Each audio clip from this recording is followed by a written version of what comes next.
Hello, and welcome back to Catching Up to Fi. This is an episode we call On the Road with Catching Up to Fi. We have some episodes coming to you from the road, actually not from the road, from a cruise ship in these series of episodes. And I have with me today Becky and Mark. Mark is our co-host at times, and he's the co-host of these episodes. I want to say hello to them. Hey, Bill. How are you today? I'm doing fantastic, Becky. Just finished Great. editing an episode. Yay. Yay. All right. Well, and then Mark is here with us. So how's it going, Mark? I'm doing great. Always great to be with you guys. Well, thanks for Awesome. being a co-host, especially on these episodes. I think our audience will find them interesting because it's real people with real stories, and in this case, retirees that have a story to tell. This is all part of the Rock Retirement Club, of which both of you are members. Can you tell us a little bit about what the Rock Retirement Club is? And you first, Mark? Yeah, so the Rock Retirement Club is an offshoot, I guess you would say, a membership platform for Roger Whitney's Retirement Answer Man podcast. There's a number of us in the club. I think there's about 1,000 people at this point. And basically, it's people that are just prior to retirement to, say, 5 years. So kind of that 10-year window before and after retirement, people trying to figure out, how they're going to transition from working life to a retired life. And so it's a group of people that get together and have money conversations, but then we do cool things like go on cruises together. So yeah, that's how we got together on that one. It was so much fun. And while we were on the cruise to Alaska on the ship, we were blessed to have several people that were willing to come and share their stories with us. And the stories were so varied and different, and we loved hearing all of them. And so we hope that you guys are going to enjoy these stories also, because these are just real people. They do happen to be mostly retired or near retirement, which means they may be a little further down the road than most of our audience. But this is what our audience is looking forward to. So we wanted you to hear from some real folks. And these were off the cuff. These were non-scripted. So these were just, having a conversation and having the recording going. Yeah, Absolutely. I think Becky had actually had a couple of glasses of wine for a couple of them. So you might One of it was very off the cuff. You might notice a little tipsiness to the episodes. We're going to use these episodes or bring these episodes out on Thursdays for the next 4 weeks. So looking forward to hearing your feedback and what you think about this style of episode. And we look forward to doing this in the future, also with members of our community from different phases of Catching Up to Fi. That's right. So sit back, grab your favorite beverage, and enjoy the show. Hi, and welcome to Catching Up to Fi, a podcast on mindset, money, life on the journey to financial independence. I'm Bill, and I'm a late starter. I'm Becky, and I'm also a late starter, and we're your hosts. We're here to help you with your journey to financial independence, no matter where you're starting from. We're going to talk to other late starters, experts, and we'll explore topics related to our mission. Join us as we catch up to Fi together. All right, we're back on the Silver Muse Alaskan cruise ship with some of the folks in our group that are cruising together. So I've got a few questions about the things that you're experiencing now versus maybe what you had planned before you retired, and what is different, what's changed possibly, or what's surprised you. So tell us about your current drawdown strategy versus what you had planned before you retired. Have you found it to be what you planned, or are you having to make some corrections along the way? We really haven't made any corrections or changes in the drawdown plan. I had done some work to figure out how I wanted to set it up, and we had some money set aside, and we used that for the first year or two. That was in cash, and we've moved some stuff here and there, and everything's working sort of to the plan at this point. Now, how long have you been retired? I'm coming up on the end of my 4th year. Oh, congratulations. Yeah, that's great. That's great. So do you mind sharing with us kind of what the structure of what your plan looked like? Well, when I left work, my wife was going to continue to work, so we just had a savings account basically set up for a couple of years of living expenses, and we were going to draw down out of that. Well, shortly after I left work and retired, she came down with cancer and lost her job, so our plan got kind of flipped, but everything worked. It was one of those, oh no, what are we going to do now moments. We stuck to the plan, and we've just been working it. And we have a little filter turned on of some money that we've set aside in like the 401k and the Roth, and it just kind of trickles into the account to backfill as we use it, because obviously that first year or two has gone by. So we're just trickling out of some safe places in our retirement accounts, and everything's running to pretty smooth. So are you creating your paycheck out of your savings account? Yeah, but you could say that. It's out of some of my 401k and some other places. I work a little here and there part-time just on things that seem fun, and that brings a little income in. So has your spending matched what you had planned beforehand? How is that working for you? It's working good. I mean, me and my wife were savers our whole life, so we had 10 years of spreadsheets of savings already on the books. So we're still tracking it, and really we've had no big ripples. This year we took this cruise, and that was a large uptick in what we had. It was not really planned, but that's more than our normal. But it was there, and money had done well, or has came back. It went poorly during COVID, obviously, as everybody lost money. The accounts came back up because we wasn't drawing out of them. We had money set aside in other places, and so really it's... So do you feel like you've got some flexibility built into your plan so that you can make some choices like going on a cruise? Yeah, I feel like we do. Now, my wife's a little more nervous about it than I am, but I've been digging into this longer. I spent a couple of years coming into it, and the last 4 years, well, she was obviously having health issues and other things going on, so she's just starting to get caught up on it. And have you always been on the same page, or is one person, like you said, you're more involved in the finances, but do you share that information between each other, or how does that work? How does that dynamic work? Yeah, I mean, the first 10 years before I retired, she probably did a lot more of that. They were her spreadsheets, much more detailed than what I'm keeping. I'm not as, I don't look at every little piece. It's more of a big number at the end of the year, and if that number's not where we thought it should be, we might dig into the details, but I don't want to get into the weeds if we don't have to, because the number's still right at the end of the year, so it really doesn't matter to me where it went. We used it, and that's what the purpose of it being there. So now I'm more into it than she was, but the baseline came from her 10 years of building it and telling every year, here's what we've spent, here's every year for the last 10 or so, and we just continued with that, and it's working. Tell us about your asset location.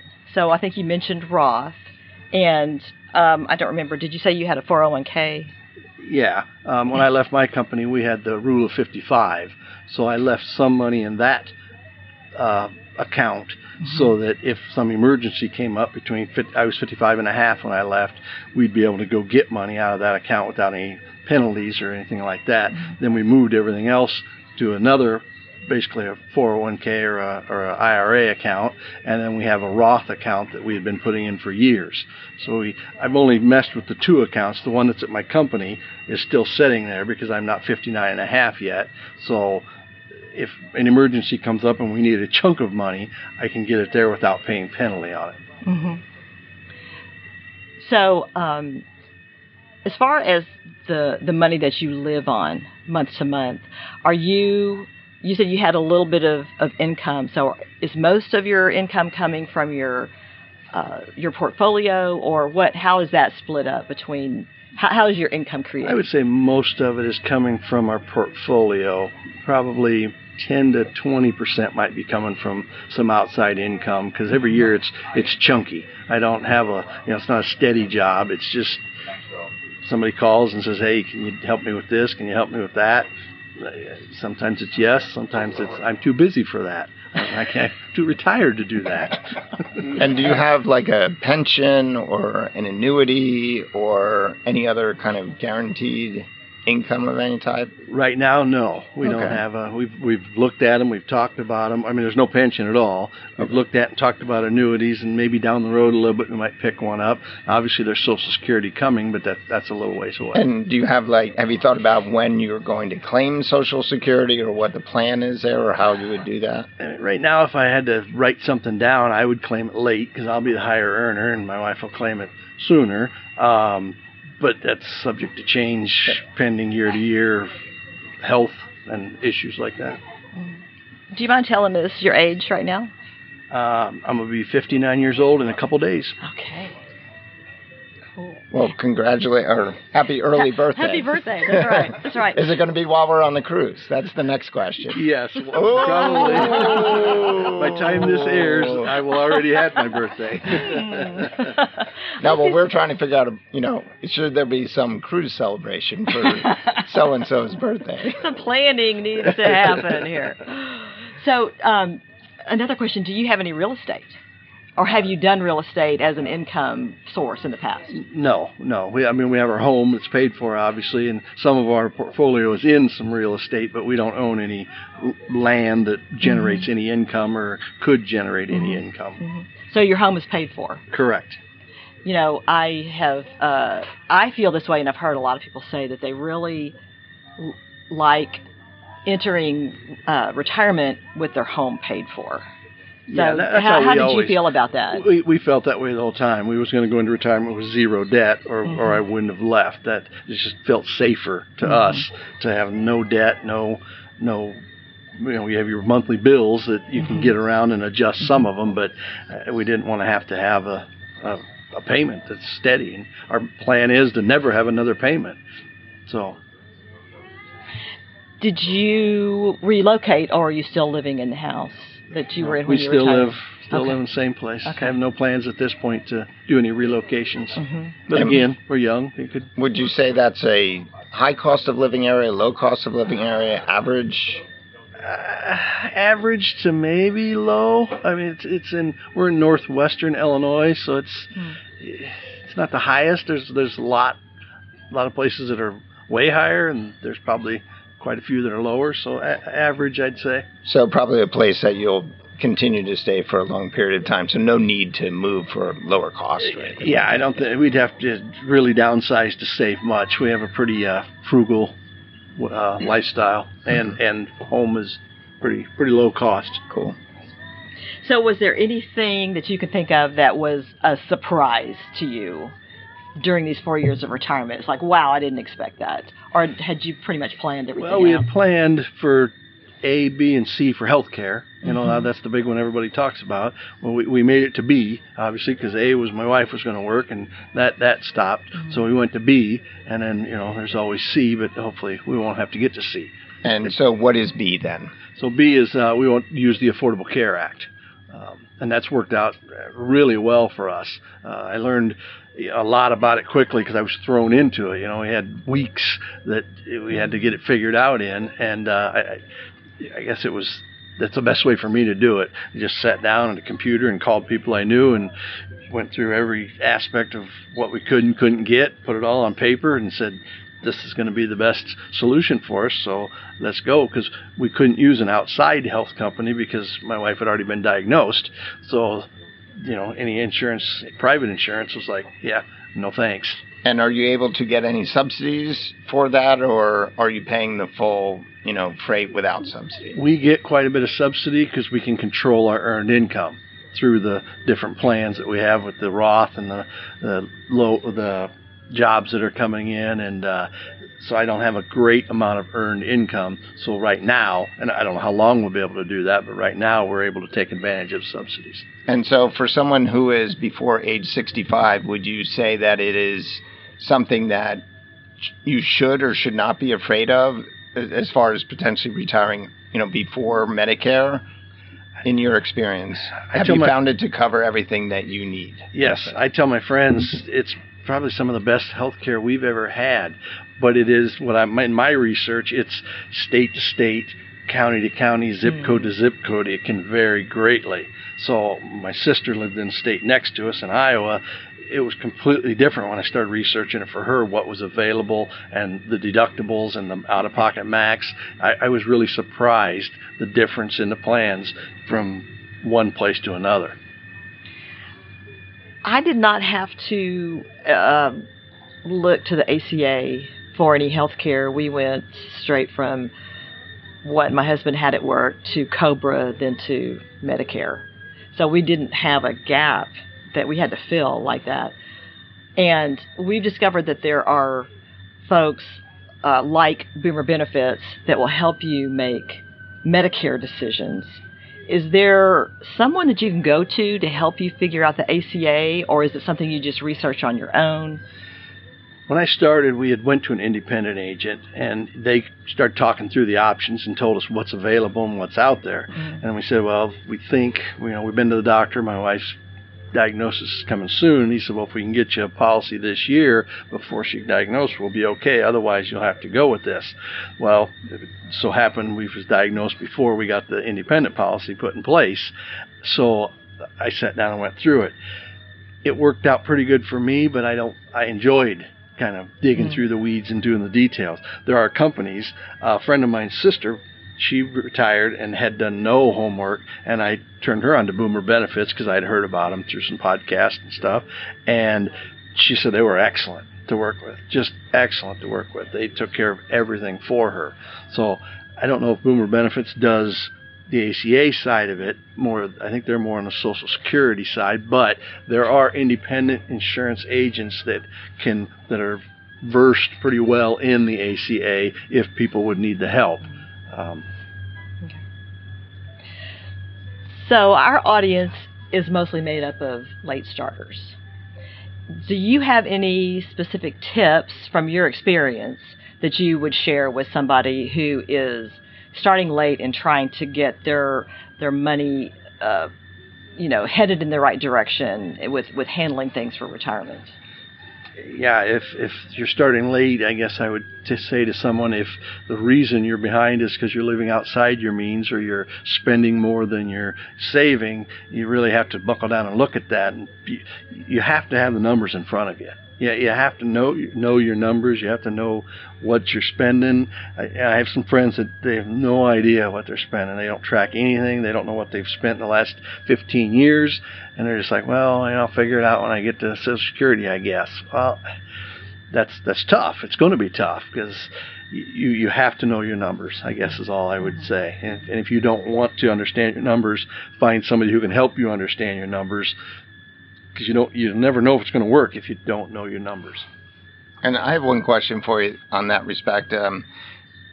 When was it that you started thinking about retirement? Was it, from a financial planning perspective, was it something that you've always thought about it? Was it something in your 40s said, hey, we better start doing this? Or was there a particular point in time that you were like, hey, I want to ramp this up? I suppose about 25 or 30 years old. My dad was a union guy, so he had benefits and pension coming. So he retired at 50, and I was about 30 years old thinking, well, that'd be pretty neat to do, but I'm not going to have this pension and free benefits like he did. So me and my wife were married at that point, and we just started putting more away than we spent. And our first priority was pay our bills. Our second priority was save for retirement. And our third priority was, is there anything left? What can we go do? Great. Well, thanks so much for chatting with us today. This has been wonderful. Yeah, thank you. Thanks, Rusty. We hope you've enjoyed this episode of Catching Up to 5. We would appreciate it if you could leave a 5-star review so that our message can reach others. We are not lawyers, financial advisors, accountants, or tax experts. Please consult your own professional advisors before making any important decisions. Our content is for entertainment and education purposes only. We'll see you next time on Catching Up to 5.